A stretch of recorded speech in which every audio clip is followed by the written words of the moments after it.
Assalamualaikum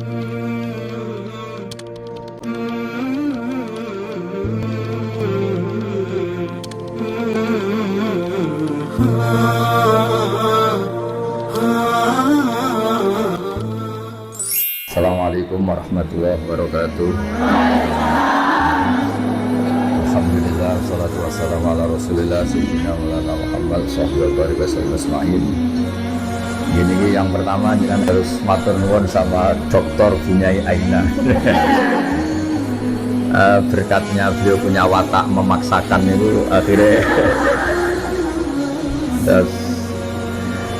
kalau cerita sedikit mau tentang beliau cerita wudhu.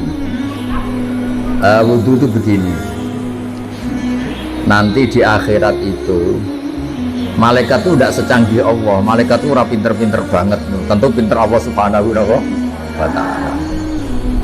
Sehingga nanti itu kata Nabi, sabda Nabi itu kalau orang wudhunya sempurna, basuh wajah sempurna, tangan, kepala sempurna, itu nanti sinarnya itu terang benderang.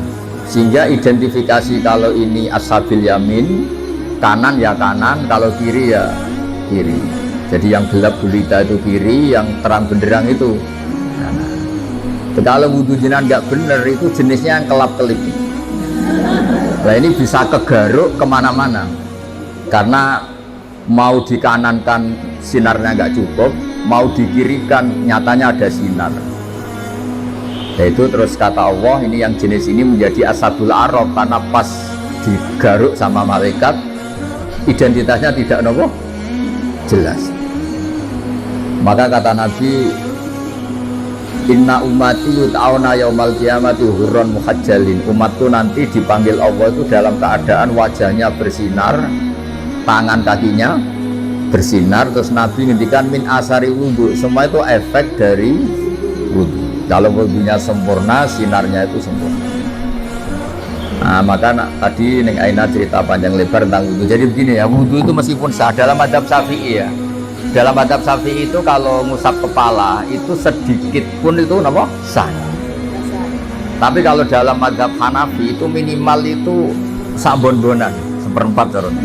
Ini itu apa kalau orang Jawa? Bon-bonan. Tapi yang musalsal, tapi bukan syarat sah ya, ini ideal ya. Yang musalsal sampai Rasulullah itu terutama bagi cowok kayak Gus Sofa ini begini.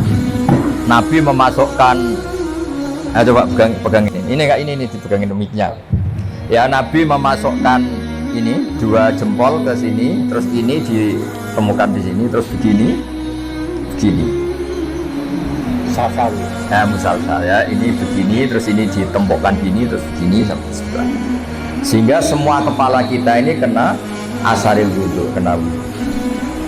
Karena diantara identifikasi orang baik ya itu ada istilah yauma tarol mu'minina wal mu'minati yas'a nuruhum baina aydihim wa bi aymanihim. Nanti di akhirat itu para malaikat tuh melihat ini wajahnya bersinar apa enggak. Sekali bersinar langsung dikategorikan partai kanan. Kalau yang tidak bersinar partai apa? Kiri. Berarti partai terlarang. Terus kemudian disekat.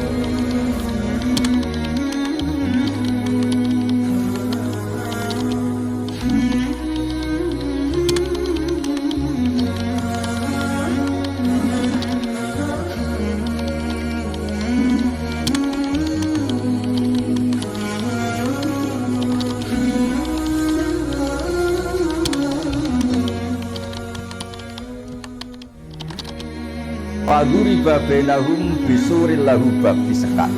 Nah, sekat ini nanti yang menjadi pagar, Iqbal ya, menjadi apa? Pagar. Yang temangsang karena kelip-kelip itu disebut ashabil araf. Ashabil araf itu orang kalau dimasukkan surga kuotanya nggak cukup, dimasukkan neraka. Pernah ke majelisnya Ning Aina kan nggak pantas. Kalau diumumkan gini kan nggak pas.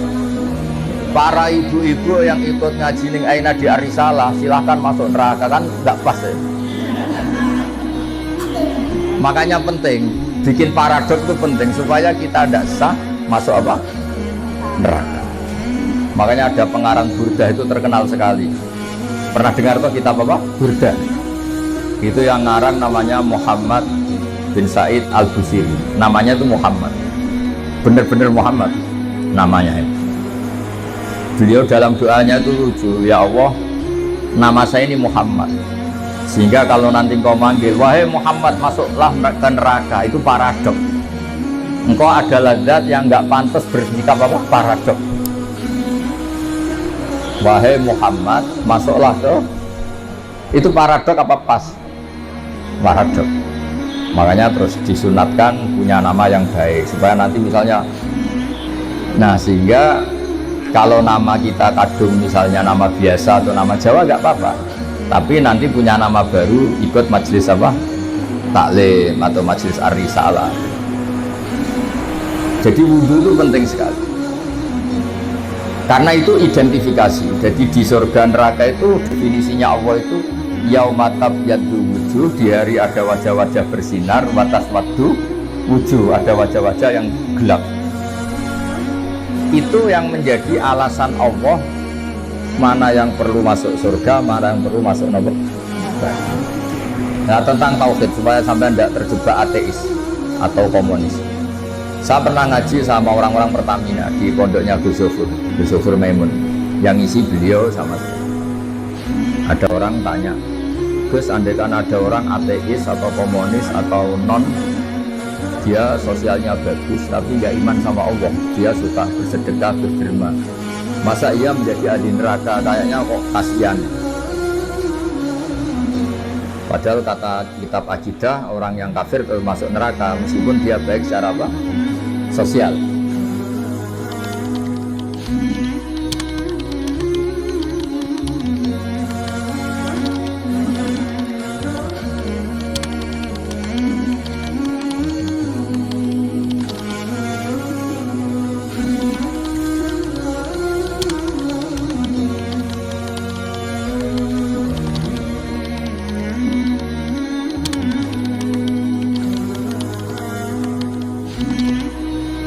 Terus saya punya analogi itu kias. Misalnya saya punya rumah, ini rumah saya, ada kulkas isinya buah lengkap, ada makanan, rampatan, ada semua. Terus ini Gus Iqbal atau Gus Sofa ini masuk, terus ibu-ibu dibagi, ini silahkan makan, silahkan makan. Kira-kira orang itu nganggap Gus Sofa itu baik menurut saya dulu, apa maling? Dari segi ngasihnya baik, tapi yang dikasihkan milik orang. Tidak ngakui jasanya yang punya. Ketika Anda baik tapi ateis, oh silahkan minum, tapi kamu nggak pernah berpikir kalau itu minum itu ciptaannya Allah Subhanahu. Oh silahkan tempat rumahku, memangnya bunyi gayanya bahaya kan, gayaannya Allah Subhanahu. Masuk toh? Artinya betapa fatalnya orang yang tidak ngakui Allah Subhanahu wa ta'ala. Ketika orang nggak ngakui eksistensi Allah, ternyata dia ngamal atau berderma dengan sesuatu yang tidak miliknya, tapi merasa miliknya. Itu buruk apa baik? Buruk. Nah itu kenapa orang-orang yang tidak ngakui eksistensi Allah, apapun baiknya tetap kena sanksi. Itu ibarat Gus Sofa atau Gus Iqbal ini masuk rumah saya, isi kulkas disodakohkan, isi uang disodakohkan. Dari segi sodakohnya baik, tapi ditangkap tuh sama bubulwan itu, dianggap pidana ya. Itu kira-kira diapresiasi apa ditangkap? Ditangkap apa diapresiasi? Ibu-ibu kalau numpang suami sedekah sama tetangga gak pamit suami, diapresiasi apa dimarahi? Nah, itu pentingnya iman sama Allah Subhanahu. Kalau kita iman kan kita ngasih tetangga tidak sok berjasa karena kita yakin uang ini milik Allah Subhanahu. Makanya saya termasuk kiai baik ini. Kata orang banyak saya ini kan termasuk kiai pinter. Tapi kenapa saya tetap tawadhu? Karena saya tahu ilmu saya itu milik Allah Subhanahu. Sehingga saya tidak perlu nuntut dengan hormat saya, misok, tidak perlu. Ya sudah begini sudah bagus.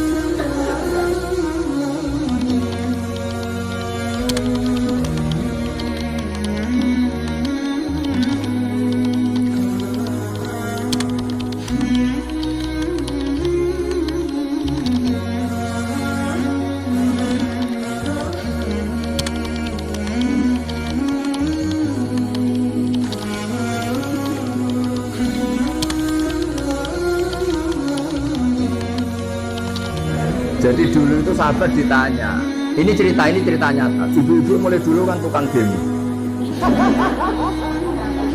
Ya, nggak pernah bener lah mulai dulu memang sudah itu.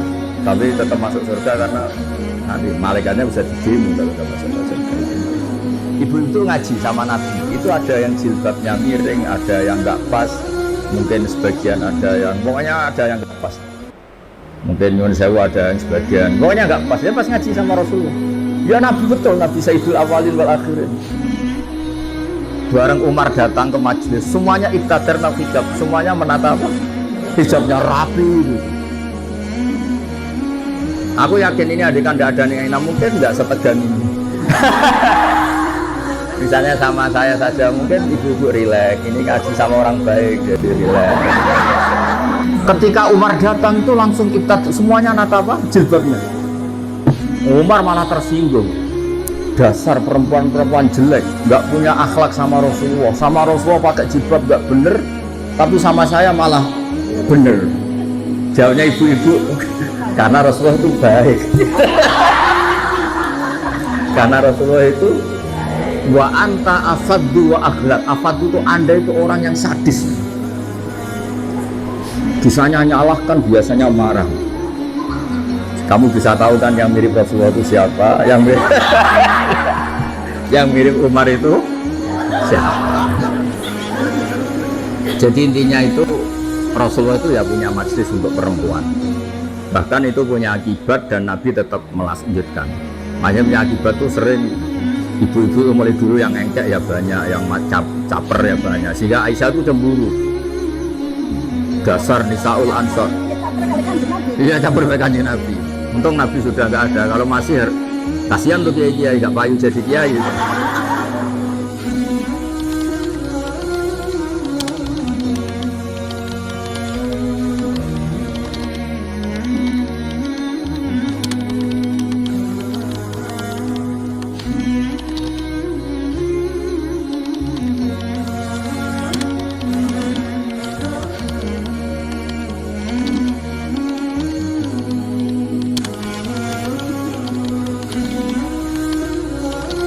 Ya Nabi kan ganteng, sopan ya, sehingga terus Aisyah cemburu, Sayyidah Aisyah cemburu, terus Nabi malah muji sebaik-baiknya perempuan atau perempuan Ansor, tidak malu tanya urusan apa? Agama. Tapi Aisyah tetap melihat itu sensitif ya, cemburu. Karena kadang tanyanya perempuan Ansor itu sampai urusan privat, urusan khas perempuan, tentang menyelesaikan haid itu gimana, mandi dari haid gimana. Saat itu kan belum ada syariat, belum ada pondok, belum ada majelis taklim. Jadi memang yang nerangkan harus Nabi sendiri.